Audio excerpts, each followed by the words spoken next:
Now we're going to get some hands-on practice creating the three financial statements: the income statement, statement of owner's equity, and the balance sheet. In this video, we're going to do the income statement because that's the first of the three financial statements that we do.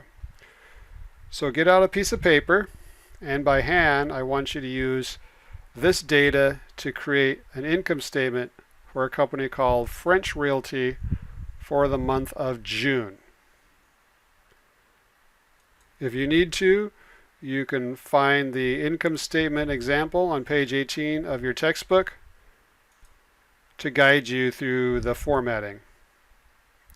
Now, the data in the table is what we're going to use to create our financial statements.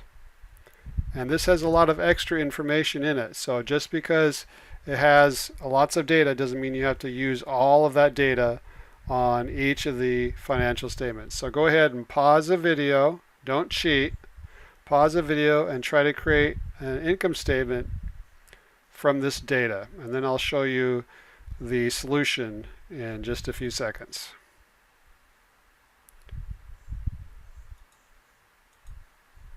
So down at the bottom we've got our data table, and up in this rectangle we're going to create our income statement.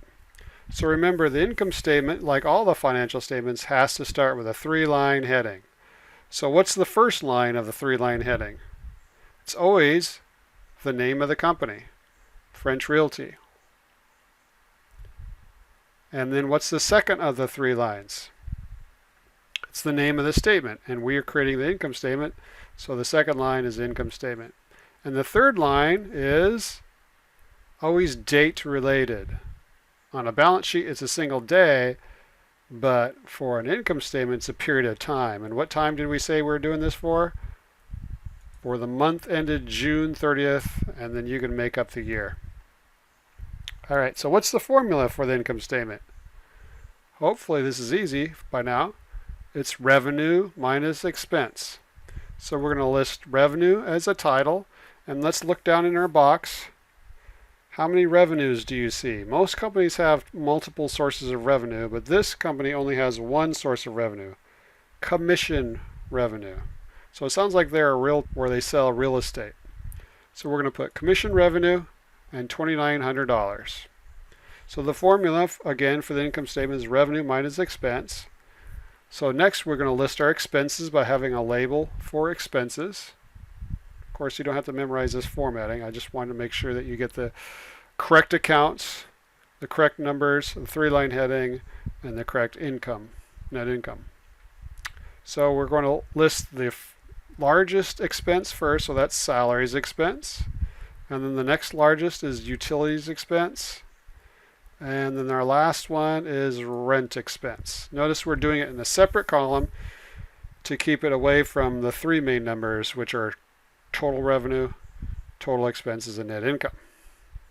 And then we're going to add up our expenses. We're going to have a label called total expenses, and then put the total expense in the far right column. And again, this formatting about using multiple columns is not a big deal. Don't try to memorize that, but you do need to know the three-line heading and what types of accounts and what the formula is for the income statement. So then we need to just to calculate net income. So we're going to take revenue minus expense, so $2,900 minus $1,360 gives us net income of $1,540. That's our bottom line. And then if you want to get fancy, you can put the double underlines under net income.